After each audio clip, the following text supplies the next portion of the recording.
noite, amados irmãos. A graça e a paz do Senhor Jesus esteja com cada um de vocês. Hoje é mais um domingo, dia do Senhor, dia de estarmos juntos para louvar ao nome do nosso Rei, daquele que é o único, que nós devemos louvar, adorar e bendizer. Que hoje nosso culto possa ser voltado, o nosso coração possa ser voltado ao Senhor, que a gente possa ter todo o cuidado, toda a dedicação, de ter a nossa mente, as nossas ansiedades todas colocadas no Senhor. Que a gente possa estar voltados para isso, que a gente possa ter todo o cuidado de ter um culto agradável ao Senhor. Amém? Vamos começar lendo um trecho da palavra de Deus aqui em Isaías. Abra a sua Bíblia aí, por favor, Isaías 45.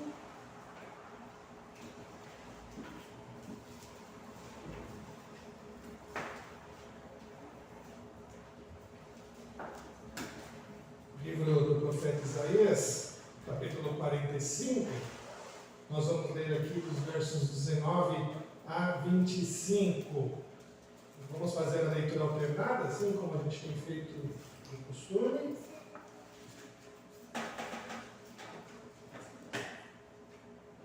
Vamos ler aqui esse texto, Isaías, profeta Isaías, capítulo 45, versos 19 a 25. A gente vai ler alternadamente, como a gente sempre faz, de maneira comum, de maneira rotineira na nossa igreja.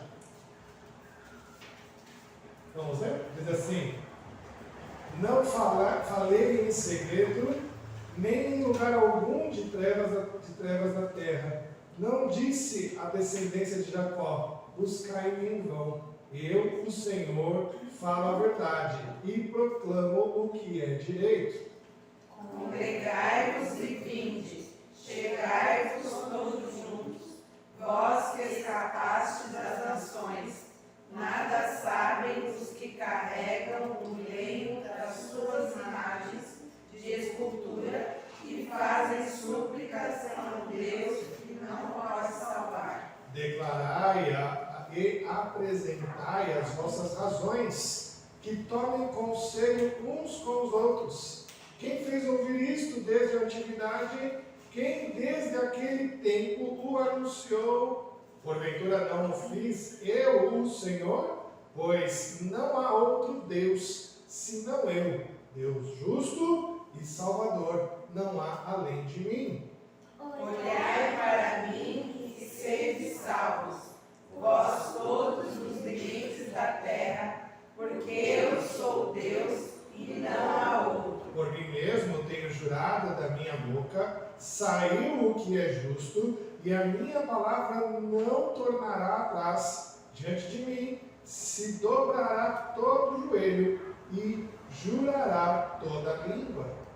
De mim se dirá, tão somente no Senhor a justiça e força. Até ele virão e serão envergonhados todos os que se irarem contra ele. Mas no Senhor será justificada toda a descendência de Israel, e nele se gloriará. Amém. Amém. Congregai-vos e vinde, chegai-vos todos os justos, vós que escapastes das nações. Que a gente possa hoje congregar assim a este único Deus, ao único Deus, pois não há outro senão eu, Deus justo, Salvador, não há além de mim, diz o Senhor aqui. Que nós possamos louvar a este Deus com todo o nosso coração. Vamos orar? Senhor Deus, querido e eterno Pai, muito obrigado, Senhor, pela tua graça, bondade e cuidado sobre nós. Obrigado pela tua palavra bendita, eficaz, que muda, ó Deus, que transforma todo o nosso ser. E que hoje, ó Deus, de maneira especial, o Senhor possa aceitar este culto, ó Deus, que é de todo o coração. E que o Senhor possa, ó Deus, de maneira que o teu Santo Espírito, ó Deus, venha e coloque a tua palavra dentro do nosso coração, para que ela dê muitos frutos, ó Deus, frutos além de nós, frutos que venham do Senhor. Obrigado, Deus, por este domingo, dia do Senhor. Obrigado por este momento que nos reunimos como igreja. E que nós possamos, ó Deus, como igreja, adorar ao Senhor, que é o único Deus Salvador, bendito e misericordioso, Pai. Obrigado por isso, Pai, em nome de Jesus. Amém. Vamos cantar juntos agora o hino 19. Rei sublime, boca de pé, para cantar bem ao Senhor.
Pode sentar.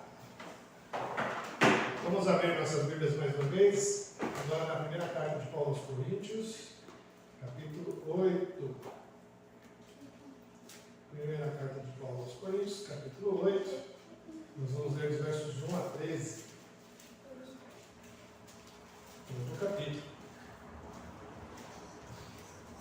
Vamos ler também alternado esse texto, para a gente compreenda bem Paulo quer dizer aqui nesta passagem, neste capítulo, que fala também um pouquinho sobre os ídolos, sobre algumas coisas que nós colocamos em nosso coração que a gente idolatra, né?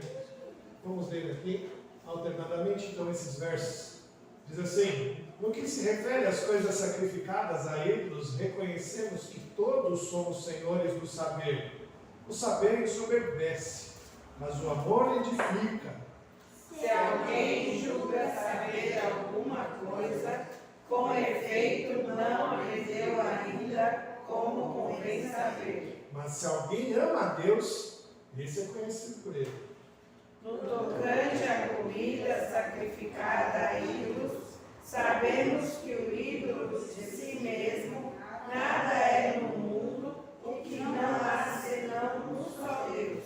Porque ainda que há também alguns que se chamam deuses, quer no céu ou sobre a terra, como há muitos deuses e muitos senhores, Todavia, para nós há um só Deus, o Pai, de quem são todas as coisas e para quem existimos, e um só Senhor, Jesus Cristo, pelo qual são todas as coisas, e nós também por Ele. Entretanto, não há esse conhecimento em todos, porque alguns, por efeito da familiaridade até agora com o ídolo, ainda comem dessas coisas como a eles sacrificadas, e a consciência destes, por ser fraca, vem a contaminar-se.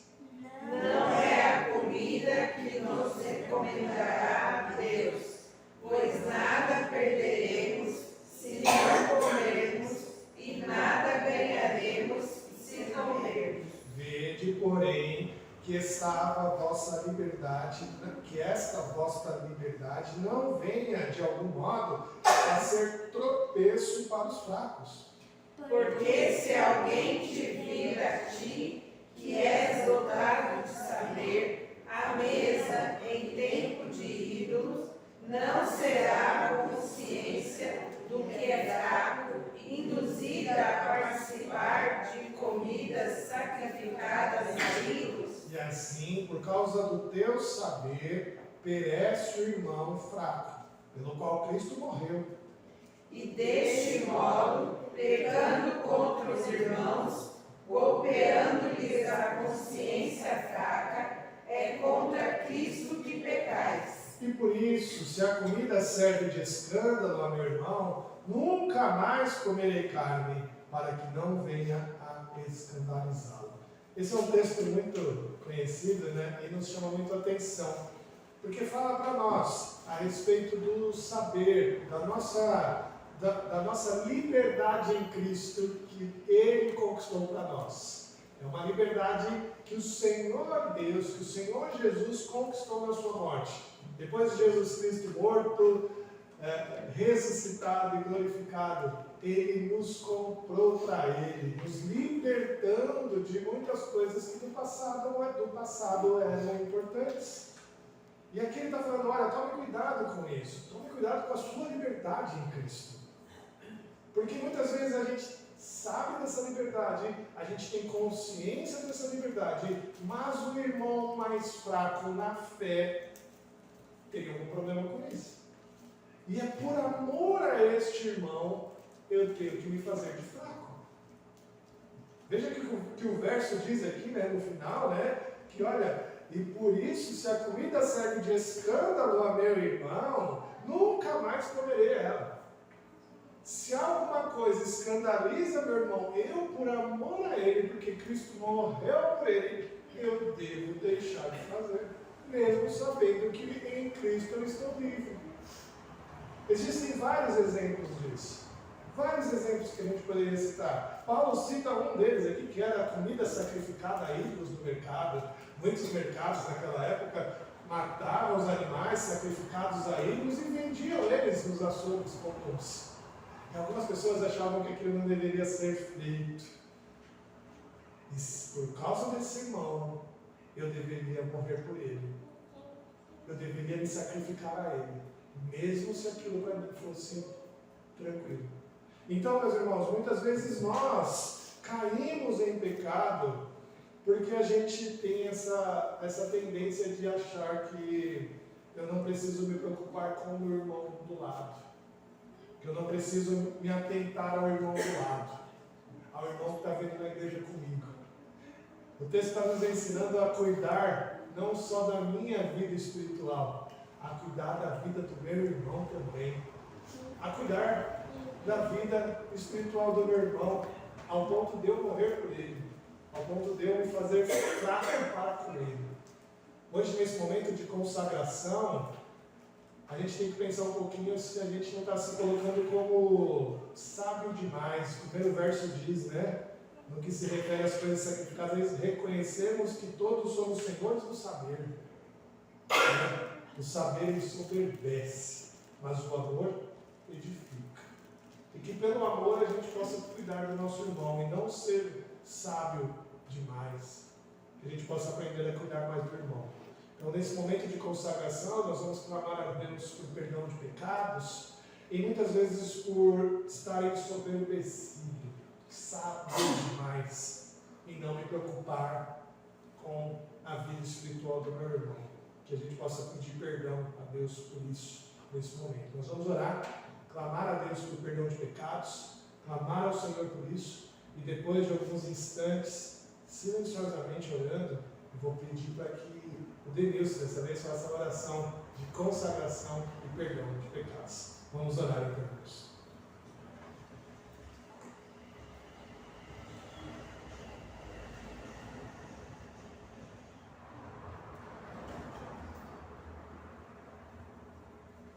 Senhor nosso Deus, diante da Tua presença, nós nos colocamos nesse momento, ó Pai, e te pedimos, ó Pai, em nome de Jesus, que o Senhor nos perdoe, ó Pai, nos purifique, ó Deus, para que assim nós nos consagramos diante da Tua presença, ó Pai, nesse momento para Te louvar, ó Deus, para Te cultuar, porque Tu és merecedor de toda a nossa adoração, de todo o nosso louvor, ó Pai, que esses louvores, Senhor, possa ser aceito diante da Tua presença, como aroma e suave diante de Ti, e que assim, ó Senhor, o Senhor abre a janela dos céus e nos abençoe, ó Deus, segundo a Tua vontade, o Teu querer, ó Pai, e tudo aquilo que aqui nessa noite que nos atrapalha, ó Pai, numa comunhão íntima contigo, que caia por terra em nome de Jesus, ó Pai, porque não queremos mais ser igual, queremos ser restaurados, queremos chegar na Tua presença, Senhor, para sermos santificados por Ti, ó Deus, para que assim, ó Pai, venhamos realmente prestar um culto, ó Pai, devido ao Senhor. O Senhor nos abençoe agora e sempre, e todo ato desse culto, ó Pai, nós consagramos e dedicamos ao Teu nome, em nome de Jesus. Amém. Amém. Louvado seja Deus por isso. E certos do perdão, da graça, da misericórdia do nosso Senhor, nós vamos louvar a Ele agora com 2 cânticos espirituais. Peço que vocês coloquem de pé para cantarmos juntos, louvarmos ao nome do nosso Deus. E você que veio preparado para entregar seus dízimos e ofertas, esse é o momento de trazê-los ao gasofilaço. Vamos cantar então. Esse cântico que a gente vai cantar, ele é bem conhecido, né? Ele é bem antigo, bem conhecido nosso. Mas a gente tem que lembrar 2 coisas. Os homens cantam dividido das mulheres, né? Na primeira parte, em todo ele, na verdade. Então os homens começam cantando, né? Tu és santo, as mulheres repetem, né? As mulheres respondem isso, né? Tu és santo. Aí os homens vão, poderoso. Aí as mulheres, poderoso. Respondendo os homens, tá? Então a gente sabe disso, né? Eu só estou explicando aqui, chovendo no molhado, mas é bom a gente lembrar, né? No refrão nós vamos cantar juntos, né? Aí os homens cantando uma parte e as mulheres outra juntos, tá bom? Fica bem bonito, vai ser bem interessante. Vamos lá.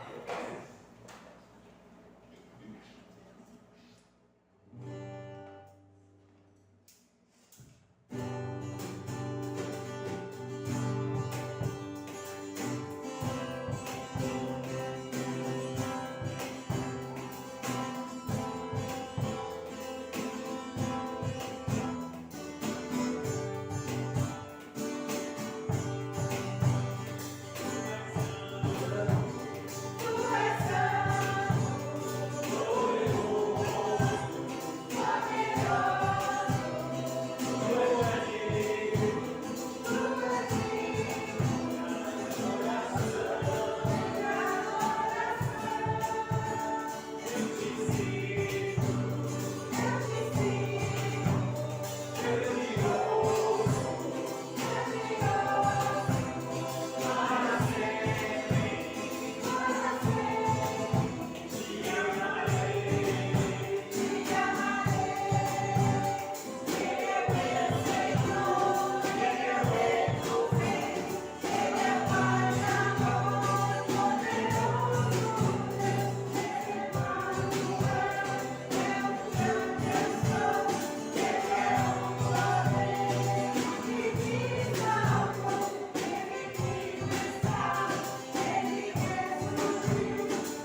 crianças em adoração ao Senhor.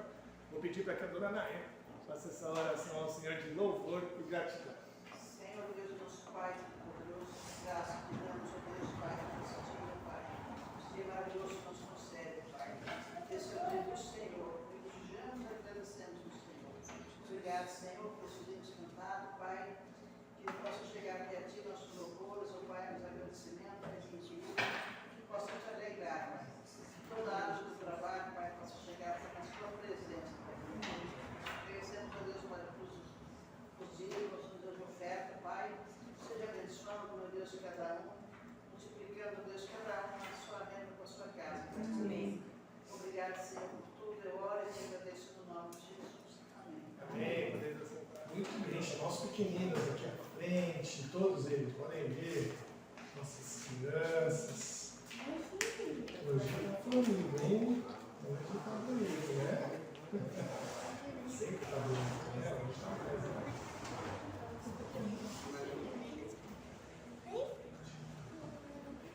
Vergonha, né? Muito bem, graças a Deus pelas nossas crianças, né?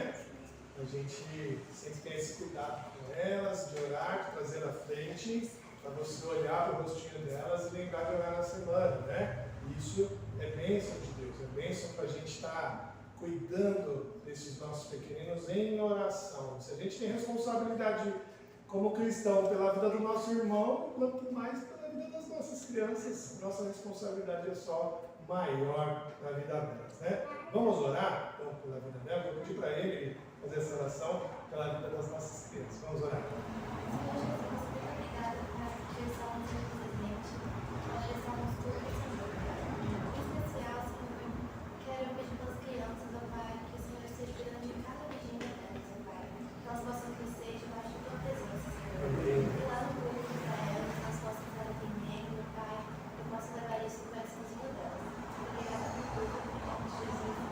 Amém. Podem ir lá. Hoje a Sara vai estar com vocês.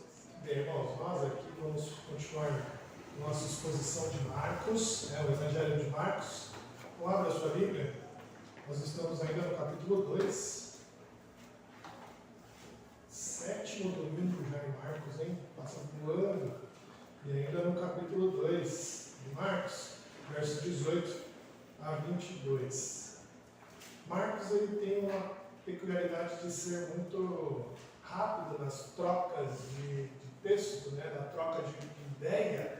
Por isso que a gente demora muito para caminhar, porque ele realmente conta uma história atrás da outra. A gente vai acompanhando a sua ideia. Marcos capítulo 2, versos 18 a 22, né, traz aqui para nós, como eu trouxe por tema, né, a exclusividade do rei. É isso que Marcos vai tratar nesse texto, a exclusividade do rei. Marcos capítulo 2, versos 18 a 22, diz assim: Ora, os discípulos de João e os fariseus estavam jejuando. Vieram alguns e lhe perguntaram: por que motivo jejuam os discípulos de João e os dos fariseus, mas os teus discípulos não jejuam? Respondeu-lhes Jesus: podem, porventura, jejuar os convidados para o casamento enquanto o noivo está com eles? Durante o tempo em que estiver presente o noivo, não podem jejuar. Dias virão, contudo, em que lhes será tirado o noivo, e nesse tempo jejuarão. Ninguém costura remendo de pano novo em veste velha, porque o remendo novo tira a parte da veste velha e fica maior a rotura. Ninguém põe vinho novo em odres velhos, do contrário, o vinho romperá os odres, e tanto se perde o vinho como os odres. Mas põe-se vinho novo em odres novos. Amém. Vamos orar? Querido eterno Deus, obrigado, Pai, pela tua palavra bendita, que ela seja para nós hoje bálsamo, que ela seja para nós hoje vida, e que nós possamos, ó Deus, sair daqui hoje transformados, entendendo, ó Deus, sobre a exclusividade do Evangelho, a simplicidade da tua mensagem, e que nós possamos sair daqui, ó Deus, cada vez mais dobrados ao Senhor.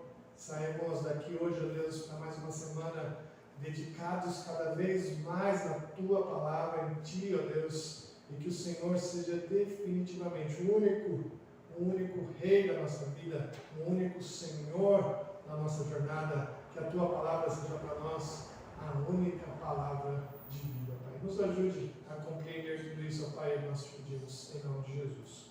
Amém. Meus irmãos, há mais de 2000 anos, Jesus veio ao mundo, nascido de mulher, viveu como homem, sem pecado algum, mas ele foi morto, crucificado injustamente, sem culpa, sem ter cometido crime nenhum. A única acusação que possuíam de Jesus era que ele era blasfemador, porque ele havia declarado ser o próprio Deus. Isso não era mentira alguma, contudo, ele veio para os seus, mas os seus não o receberam. Para os judeus da época, você precisa entender o seguinte: Jesus não era digno de ser chamado, de ser considerado um deles. Para os judeus da época de Jesus, ele não obedecia à religião vigente, ele não compreendia aqueles que viviam daquela maneira. A religião da época, você tem que lembrar disso, estava sobrecarregada de milhares, de centenas de ordens, de mandamentos novos impostos pelos escribas e fariseus. Eles pregavam que a salvação era por meio das obras. Olha só que interessante. Os fariseus, os escribas da época, pregavam que a salvação era pelo cumprimento das leis que eles mesmos tinham colocado, aquelas centenas de leis que estavam colocadas em cima dos mandamentos do Senhor.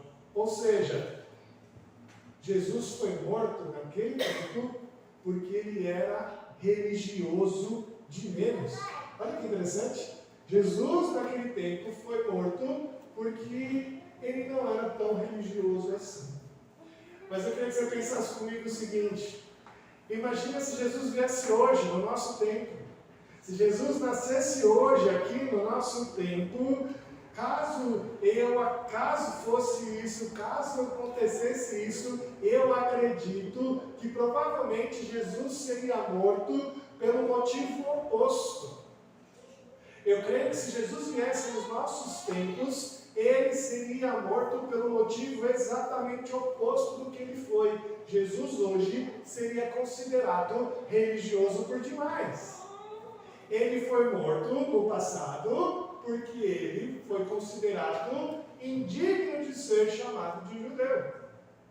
E hoje, se ele viesse, Jesus seria considerado, talvez, como alguém demasiadamente religioso. Jesus seria considerado, talvez, como alguém fundamentalista hoje em dia. Talvez Jesus fosse considerado um fundamentalista religioso apenas. E as suas palavras, os seus ensinamentos, hoje também seria levado para ele como alguém que deveria ser morto e sepultado. A gente vive numa época, meus irmãos, onde nenhum pensamento pode ser declarado exclusivo. Na nossa época, todos dizem que você pode pensar alguma coisa, mas nada pode ser considerado exclusivo. Todos os pensamentos da nossa época, todos os ideais da nossa época são considerados pluralistas, inclusivistas. Mas o problema é que qualquer pensamento contrário a esse deve ser eliminado. É incoerente, né? A nossa época prega num momento de pensamentos pluralistas. Ninguém pode ser exclusivista. Mas se você for contrário a eles, você vai ser considerado alguém que é digno de eliminação, ou ser morto também. Assim, se Jesus tivesse vindo em nossa época, ele também seria perseguido, morto, por afirmar algo que contradiz o pluralismo de hoje. Hoje em dia, meus irmãos, Jesus não seria diferente da sua época quando ele pregou que ele é o único caminho, a verdade e a vida. Em que ele é o único verdadeiro Deus. Certamente ele sofreria a cruz hoje por pensar assim, por dizer isso. O que a gente vai aprender hoje com o texto de Marcos, com o texto do Evangelho de Marcos, é que o cristianismo, ele é sim exclusivista. Existe apenas um só Deus, existe apenas uma só revelação, que é a Bíblia. Existe apenas um único plano de salvação que vem da obra redentora de Cristo. Não existe outro. Nada se compara ao Evangelho. O que nós vamos aprender nesse texto do Evangelho é que nada pode ser comparado ao Evangelho de Jesus Cristo, porque Ele é o único. Além disso, o que nós vamos ver é que nada pode ser emendado ao Evangelho. Nada pode ser acrescentado a Ele, porque Ele é distinto de tudo, completamente distinto, impossível de qualquer remendo. E a gente vai explorar isso em 3 pontos apenas. As tradições permanentes, refletidas aqui nesse jejum fora de hora, a alegria do Evangelho, que aparece aqui nos festejos dos discípulos, e por fim, na nossa teimosia de juntar as tradições ao Evangelho. A nossa teimosia de juntar as tradições ao Evangelho. O primeiro ponto, então, são essas tradições permanentes nesse jejum fora de hora. Olha só o verso 18 que diz para nós: olha, os discípulos de João e os discípulos dos fariseus estavam jejuando. Vieram alguns e lhe perguntavam por que motivo jejuam os discípulos de João e os dos fariseus, mas os teus discípulos não jejuam. Esse versículo é muito interessante, porque mostra que aqui já havia ainda os discípulos de João.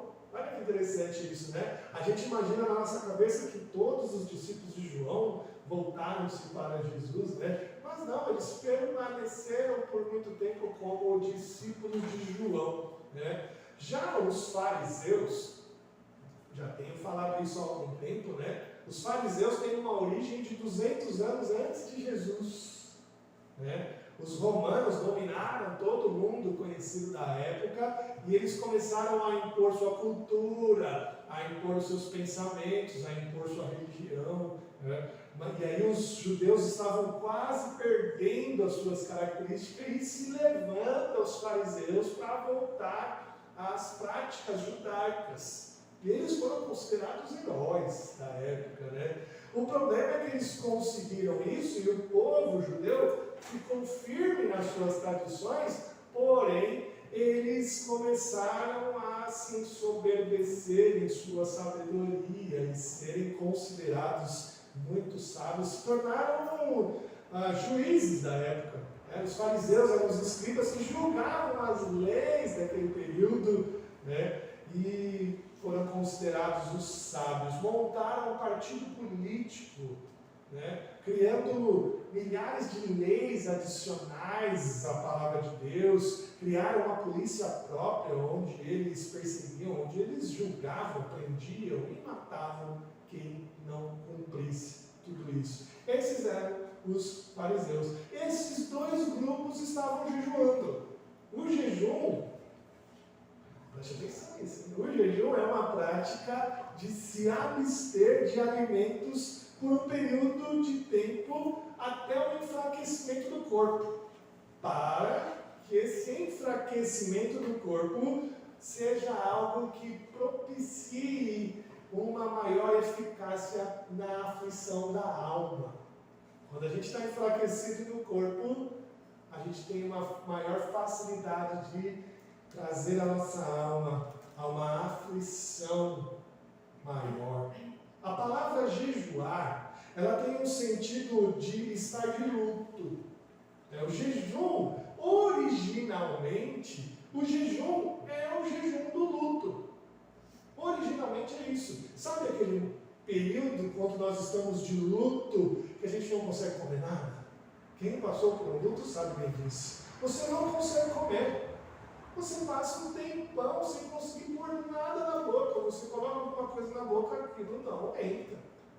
É essa a origem do jejum. Onde você perde completamente o apetite. Por isso que o jejum traz em seguida a auto-humilhação, como rasgar as vestes. Os judeus, quando jejuam, rasgam suas vestes. Vestem-se de pano de saco.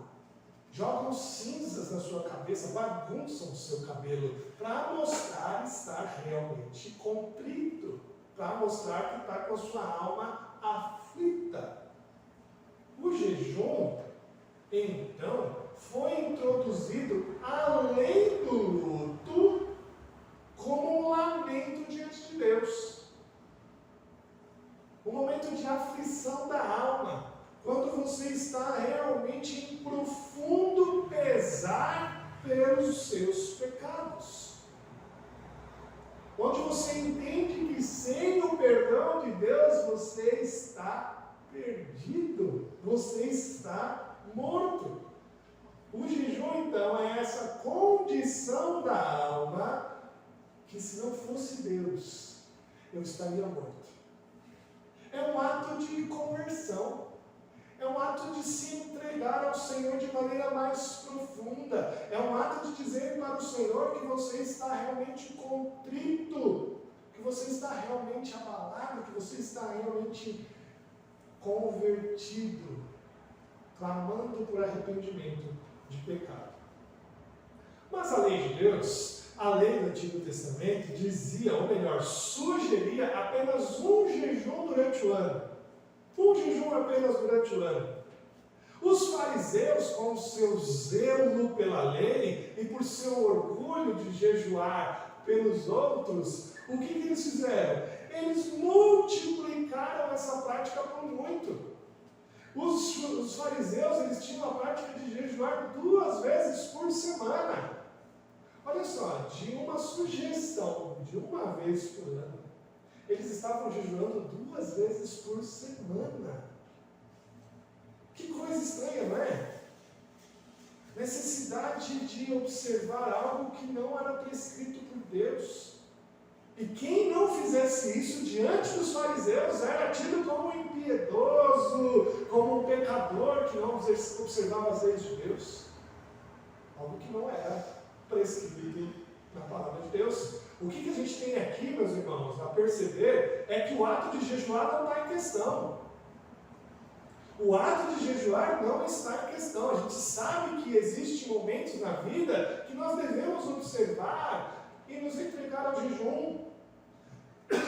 Em casos que realmente a nossa alma está aflita, em casos que nós carecemos de um maior amparo de Deus, como no luto. No luto é natural a gente jejuar. A gente não consegue fazer outra coisa a não ser jejuar, de tanta tristeza. Quando a gente deseja de maneira muito intensa a conversão de um parente querido, de um amigo amado, nesse momento sim devemos entregar nosso jejum a Deus. Quando a gente tem a presença de uma doença grave na família, nesse momento sim é válido o jejum. A gente deve entregar isso ao Senhor. No momento de catástrofe natural, do nosso país ou do mundo, nesse momento sim cabe o jejum. Porque a gente precisa estar contrito ao Senhor, precisa estar arrependido diante do Senhor. O problema do texto não é o jejum. O problema do texto está no zelo pela pura tradição. Os fariseus e os discípulos de João não estavam jejuando por algum motivo aparente. Estavam jejuando pela pura tradição. Não havia necessidade de jejuar além do estabelecido pela palavra de Deus. Mas por puro orgulho das suas tradições, os fariseus se achavam superiores aos demais. E assim jejuavam 2 vezes por semana. Lembra da oração do hipócrita fariseu, quando Jesus disse lá em Lucas 18, ele diz: ó Deus, graças te dou, porque não sou como estes demais, roubadores, injustos, adúlteros, nem ainda como este publicano. E aí ele diz: jejuo 2 vezes por semana, dou o dízimo de tudo quanto ganho. Eles se orgulhavam por esse jejum. Esse era o pensamento do fariseu. Ele se achava justo por demais, ele se achava piedoso por demais, ele se achava religioso por demais. O que ele fazia era somente um ato externo, hipócrita, algo que só era feito por observação de uma tradição, da qual a palavra de Deus não observava. E porque Jesus aqui não estava observando, porque os discípulos de Jesus não estavam observando essa tradição, eles questionaram a Jesus. Um questionamento acusatório. Por que vocês não observam o jejum? Um questionamento desrespeitoso ao Senhor. Por que vocês não observam o jejum?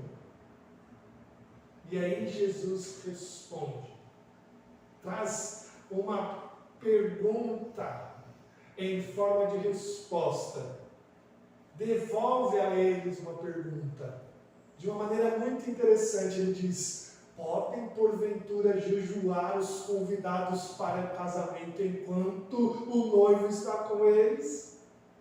Que pergunta mais impressionante de Jesus! Porque para um judeu daquele tempo, qualquer judeu, sendo fariseu ou não, a resposta dele seria: claro que não. E Jesus ainda complementa, não é mesmo? Durante o tempo em que estiver presente o noivo, não podem jejuar. Meus irmãos, quando o judeu ouvia a palavra casamento, quando o judeu ouvia que ia ter casamento, ele já entrava em festa. A gente entra em festa só no momento da festa, não é? No casamento. O judeu não. Ele viu, aquela pessoa com aquela moça vai se casar. Ele já ficava eufórico. Já era uma baita festa. Olha que interessante. Quando eles ouviam falar isso, os professores da lei já interrompiam os estudos. Eles já não tinham mais aula. Acabava lá, não, é casamento. De uma forma interessante, os inimigos se reconciliavam. Não tinha mais inimizade. Não, vai ter casamento, vamos fazer amizade de novo, porque a gente precisa comemorar esse casamento. Olha só. As pessoas, naquela semana toda de casamento, os músicos se reuniam para começar a tocar música, porque era festa. Era festa. Eles jogavam nozes aos convidados. É interessante isso, né? Porque é um símbolo de fartura, de festejo, né? Fazer esse tipo de coisa. O povo dançava diante da noiva para elogiar sua beleza. As moças ficavam dançando diante da noiva só para ficar elogiando o quanto ela estava bonita. Isso era uma semana de festa. Os rapazes ficavam divertindo o noivo. Olha que interessante. Aquele que conseguisse divertir o noivo, ele tinha um prestígio ali naquela festa. É como se ele tivesse entregue ali um baita de um presentão para o noivo. Ele divertiu o noivo na festa. No casamento não existia espaço para tristeza. No casamento não existia espaço para jejum. Ninguém ia chegar num casamento com os cabelos desgrenhados e falar: não, eu não posso comer nada porque eu estou em jejum. Jamais, isso é inimaginável naquele tempo. O casamento era uma das poucas ocasiões que rompiam a monotonia da cidade. A cidade parava. A Até mesmo o jejum era uma prática, até mesmo o jejum que era uma prática observada com rigor 2 vezes por semana, era proibida de ser observada. Não poderia. Os casamentos eram algo de muita alegria, eram algo de muita fartura. Era aquele momento onde eles chamavam não só os seus inimigos para estarem juntos e se reconciliarem, mas eles chamavam até mesmo os mendigos da rua. Eles chamavam todo mundo que tinha pouca comida para comer junto. Era um momento de muita festa. E o que Jesus está dizendo aqui é que Ele é o noivo. Agora não é hora para jejuar. O casamento já começou. O que a gente precisa fazer é comemorar. O jejum pelos pecados encerrou. O consolo, o perdão, a salvação já chegou. É hora de comemorar. Jesus estava ali. O Messias tão esperado, que tiraria o pecado do mundo, estava junto da sua noiva, que é a igreja. Que momento de alegria! É um momento de festa, é um momento de comemoração. É claro, até esse momento, eles não tinham a ideia, a compreensão, como nós temos hoje, de que Jesus era o noivo da igreja. A gente vai perceber isso ao longo do Novo Testamento, né? Paulo diz lá em 2 Coríntios 11, 2 assim: porque zelo por vós com zelo de Deus, visto que vos tenho preparado para vos apresentar como virgem pura a um só esposo. Falando de Cristo, que é a igreja. Paulo vai dizer aos Efésios, capítulo 5, 25, maridos, amai vossas mulheres como também Cristo amou a igreja e assim mesmo se entregou por ela. Apocalipse 19, 7 diz: alegremos-nos, exultemos, demos-lhes glória, porque são chegadas as bodas do Cordeiro, cuja esposa a si mesmo já se ataviou. É Cristo com a igreja. Eles não tinham essa ideia, essa compreensão ainda, mas isso estava se formando neles. O que Jesus afirma nesse momento é que o noivo estava presente, o tempo do jejum tinha acabado, o perdão havia chegado, o pranto havia sido substituído pela alegria. Por isso não fazia sentido nenhum que eles continuassem jejuando. Porém, Jesus diz algo triste, né? Verso 20, ele diz: dias virão, contudo, em que lhe será tirado o noivo, e nesse tempo jejuarão. Jesus diz: olha, vai ter um tempo para jejuar. Vai ter um momento que vai ser necessário. E aqui é a primeira vez em Marcos que Jesus fala sobre sua morte. Fala da necessidade da morte de Cristo.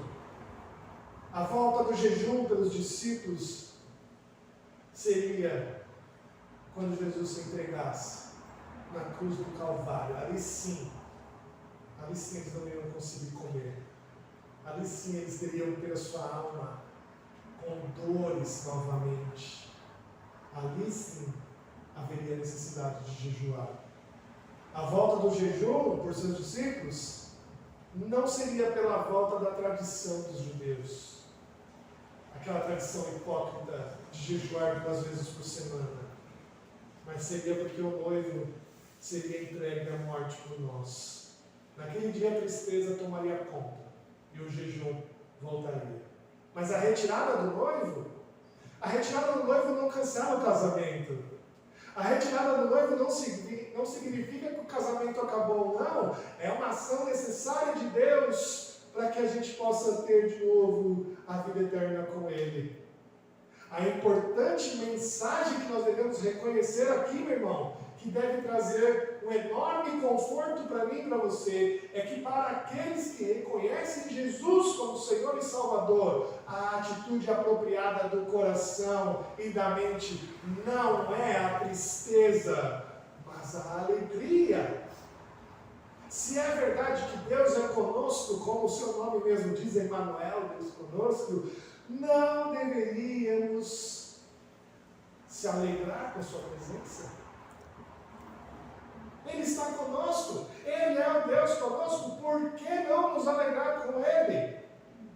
Foi na sua obra que Ele trouxe para nós perdão, foi na sua obra que Ele nos trouxe salvação completa e a volta de um relacionamento amoroso com o Pai. Por que jejuar? Não seria alegria que deveria fazer parte do nosso coração? Não é tempo de jejuar, não é tempo de tristeza. Uma vida com Cristo é uma vida de alegria, de satisfação, de regozijo, de estar feliz em sua companhia. E devemos demonstrar essa felicidade a todos ao nosso redor. Mas como o texto continua dizendo, o problema é que a gente teima em juntar tradições ao Evangelho. Nós temos essa teimosia diante de Deus. Olha o que diz de novo o verso 21. Ninguém costura remendo de pano novo em veste velha, porque o remendo novo tira a parte da veste velha e fica maior a rotura. Ninguém põe vinho novo em odres velhos, do contrário, o vinho romperá os odres, e tanto se perde o vinho como os odres, mas põe-se vinho novo em odres novos. Certamente os ouvintes de Jesus entenderam perfeitamente essa parábola de Cristo, porque na sua época isso era muito comum. Hoje nós não temos tanto costume com essas coisas, não é mesmo? Porque as roupas daquele tempo, diferentemente das nossas, que são mais sintéticas, né? As roupas daquele tempo duravam muito tempo. Pela falta de indústria de roupa, as roupas eram roupas que duravam gerações. As roupas, para vocês terem uma ideia, entravam nos testamentos da época. Olha, vou deixar o meu vestido, a minha capa, vou deixar essa roupa para o meu filho, vou deixar esse vestido, minha capa para a minha filha. As roupas entravam nos testamentos de tanto que elas duravam, né? Por isso, um rasgo em uma roupa era cuidadosamente consertado. A roupa era cara, a roupa demandava trabalho, né? Porque era necessário manter aquele bem, né? Mas, né, a roupa, por não ter tanto material sintético como as nossas, quando elas eram novas, elas encolhiam bastante nas primeiras lavagens. E se você colocar um remendo de pano novo numa veste antiga, na primeira lavagem, o que vai acontecer? O remendo encolhe e rasga completamente a roupa. Fica pior, né? A mesma coisa com os odres de vinho, né? Os odres eram recipientes de pele de animal, né? Que era costurado, serviam como envasavam o vinho. Normalmente das patas de um animal costurada ou do pescoço de um animal era costurado para armazenar o vinho, né? Mas quando o odre é novo, a pele ainda está flexível e ela poderia expandir, né? Porque o vinho novo ainda fermentava, ele ainda expandia. Então, o odre novo e o vinho novo, tudo bem, porque o vinho ia expandir e o odre também expandia. Mas um odre velho já não expande mais. O tecido já está enrijecido. Então, o odre velho só poderia ser enchido de vinho velho.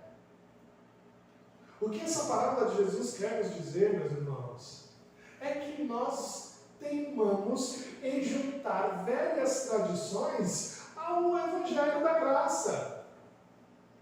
Jesus está dizendo para nós aqui, ó, em meio à festa de casamento, onde a alegria deveria reinar em um banquete delicioso, nós teimamos em estragar o banquete da festa, dizendo que estamos de jejum, e aí desgrenhamos o cabelo e falando, não vamos comer nada. É isso que Jesus está dizendo para nós. E a gente quer encher a igreja de Cristo, que é simples, que é única, que é exclusiva do Evangelho, com tradições antigas que não fazem o menor sentido. É isso que a gente tem em fazer com o Evangelho. Evangelho de Jesus. A parábola de Jesus sobre o velho e o novo é sobre isso. Onde nós teimamos em manter tradições antigas, ao Evangelho simples, ao Evangelho exclusivo de Jesus. Queridos, o Evangelho é simples demais. Existe apenas um Deus. Existe apenas uma revelação que é a sua Bíblia, que é a sua palavra. E existe um único plano de salvação, que é a obra de Cristo. Mas nós teimamos em mudar isso, não é mesmo? Nós teimamos em não aceitar isso. E é por isso que desejamos sempre incluir uma coisinha a mais. Quantas igrejas por aí ditas cristãs não tem uma coisinha a mais?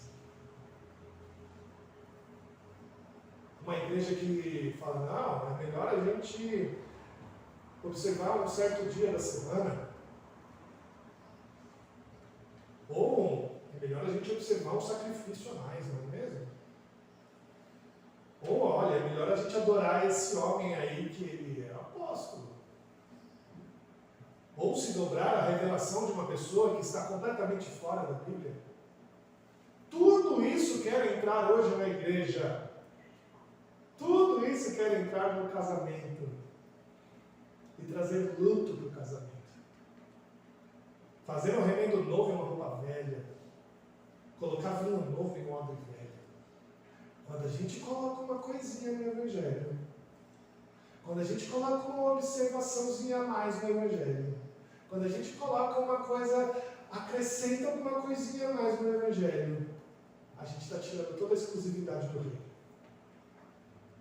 A gente está tirando toda a simplicidade da palavra de Cristo. A lição que a gente tem que tirar para nós, meus irmãos, a lição que a gente tem que tirar desse texto para nós é simples. O Evangelho é simples. O Evangelho é único. O Evangelho é exclusivo. Nada pode ser acrescentado a ele. Nenhuma pessoa pode se colocar entre nós o Evangelho. Nenhuma tradição de observação de nada pode ser colocada entre nós o Senhor. Não deixe ninguém falar isso para você. Se você não observar aquele dia da semana, você vai para o inferno. Se você não adorar aquele apóstolo, você vai para o inferno. Se você não obedecer a revelação daquela pessoa, você vai para o inferno. Não deixe isso acontecer com você. Nenhuma tradição pode ser remendada ao Evangelho. Nenhum misticismo pode ser acrescentado ao Evangelho. As boas novas de Cristo são simples. Não podemos nos dobrar à nossa sociedade que prega a pluralidade hoje em dia, que tenta fazer o Evangelho mais acessível, remendando ele com os ideais desse nosso novo tempo, onde eles aceitam todos os pensamentos. Não podemos aceitar isso. Não cabe a nós aceitar isso, porque o Evangelho é simples. A nossa cultura pode pregar o pluralismo religioso, mas nós não. A nossa cultura pode pregar que toda religião está certa, a gente não pode pregar isso. Nós temos que continuar exclusivistas com o nosso Rei. Há um único Deus, há um único caminho, a qual Ele é a verdade, a qual Ele é a vida. Nós não vamos abandonar a festa do casamento para o luto. Nós vamos continuar celebrando a alegria do Senhor. Que Deus assim nos abençoe. Amém? Nós vamos nos preparar agora para a Santa Ceia. Nós, Paulo nos instruindo acerca da Santa Ceia, ele diz: porque eu recebi do Senhor o que também vos entreguei, que o Senhor Jesus, na noite que foi para ele, tomou o pão e, tendo dado graças, partiu e disse: isso é meu corpo que é dado por vós. Fazei isso em memória de mim. Por semelhante modo, depois de haver ceado, tomou também o cálice, dizendo: este cálice é a nova aliança no meu sangue. Fazei isso todas as vezes que o beberdes em memória de mim. Porque todas as vezes que comerdes este pão e beberdes o cálice, anunciais a morte do Senhor até que Ele venha. Por isso, aquele que come o pão ou bebe o cálice indignamente será réu do corpo e do sangue de Cristo. Examine-se, pois, do homem a si mesmo, e assim como o pão, e beba o cálice. Pois quem come e bebe, sem discernir no corpo, come e bebe juízo para si. Paulo nos instrui acerca da Santa Ceia do Senhor, este momento de celebração. Não é um momento de celebração sem refletir. Não é um momento de celebração sem a gente se examinar, sem a gente observar quem é, sem a gente observar se o Evangelho que a gente está observando é simples. Se tem alguma coisa hoje no teu coração, meu irmão, que está impedindo você de observar o Evangelho de maneira simples, abandone. Reflita sobre isso. O Evangelho é tão simples que Jesus deixou duas coisas simples para a gente: o pão e o vinho. Não há complicações. Não há mais nada que a gente tenha que buscar. A única coisa que a gente tem que buscar é Jesus e a sua obra em nossa vida. Não é fácil isso, mas Ele promete que ao observarmos a Santa Ceia do Senhor, Ele promete nos alimentar o coração, alimentar a nossa alma, para que a gente possa estar fortalecidos por Cristo, para continuar observando de maneira simples o seu Evangelho. Vamos orar nesse momento, meus irmãos? E nessa oração que você examine o seu coração. Examine se você tem sido alguém que observa de maneira simples o Evangelho. Vamos lá. Senhor Deus, querido e eterno Pai, obrigado, Deus, pela Tua graça, pela Tua bondade, pela Tua misericórdia. Obrigado, Deus, porque o Teu Evangelho simples da maneira que é, nos alcançou, Pai. E que diante da Tua boa mão, da Tua boa palavra, do Teu consolo, que nós possamos agora refletir, examinar o nosso coração, para que a gente possa abandonar, ó Deus, tudo que tenhamos colocado, ó Deus, de tradições, de conceitos, de ideais que este mundo pregue, e que a gente não leve luto para o casamento, que a gente possa estar com o coração alegre, festejando, ó Deus, a salvação em Cristo Jesus. Que nós possamos, ó Deus, de maneira simples, entregar o nosso coração a Ti, ó Pai, por completo e de maneira exclusiva pelo Senhor como Rei. Ó Deus, nós separamos estes elementos agora do uso comum para o uso sagrado da Santa Ceia do Senhor, para que diante do Senhor, ó Deus, nós possamos ser alimentados, fortalecidos em tudo que carecemos.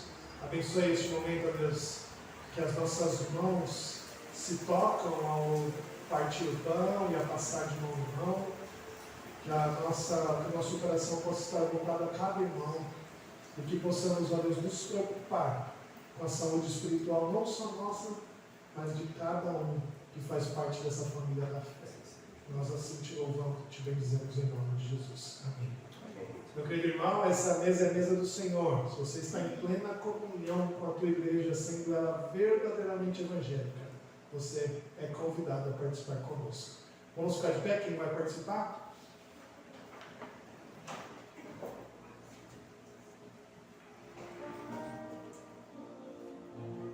Na noite que o Senhor Jesus foi traído, Ele tomou o pão, partiu, tendo dado graça, e disse: "Esse é o meu corpo, que é dado por vós." É neste amor de doação, de entrega, que nós hoje lembramos disso e clamamos ao Senhor. Podem comer de todos, diz Jesus.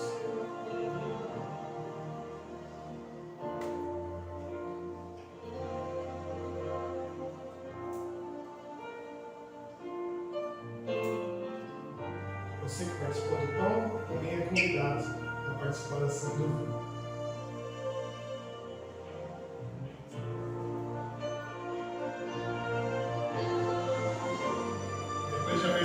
O Senhor Jesus tomou o cálice, tendo dado graça, e disse: "Este é o meu sangue derramado em favor de muitos.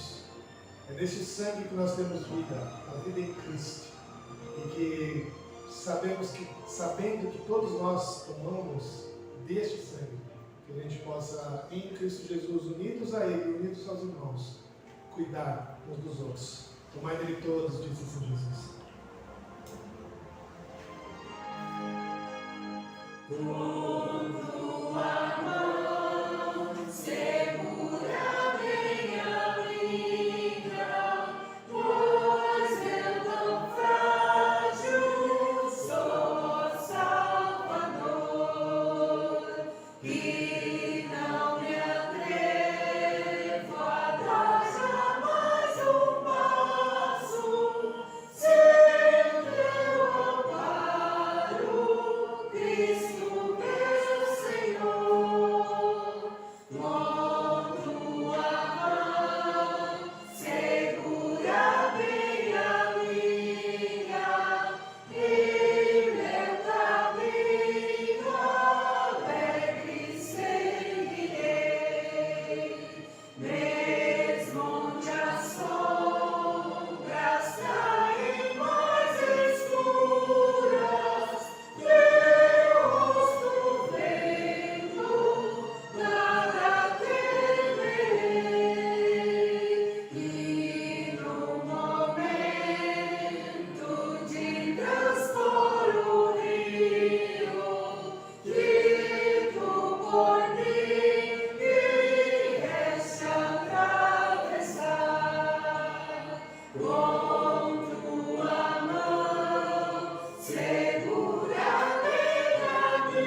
Quando voltares lá dos céus descendo, segura bem a minha mão, Senhor, e meu Jesus, conduze-me contigo, para onde eu possa ter o eterno amor.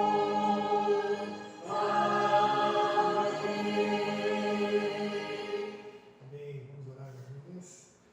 Senhor Deus, nós te agradecemos, Pai, pela tua palavra, pelo teu bendito consolo e pela tua bendita proteção. Deus, que nós possamos entregar nossos corações à simplicidade do Evangelho de Jesus.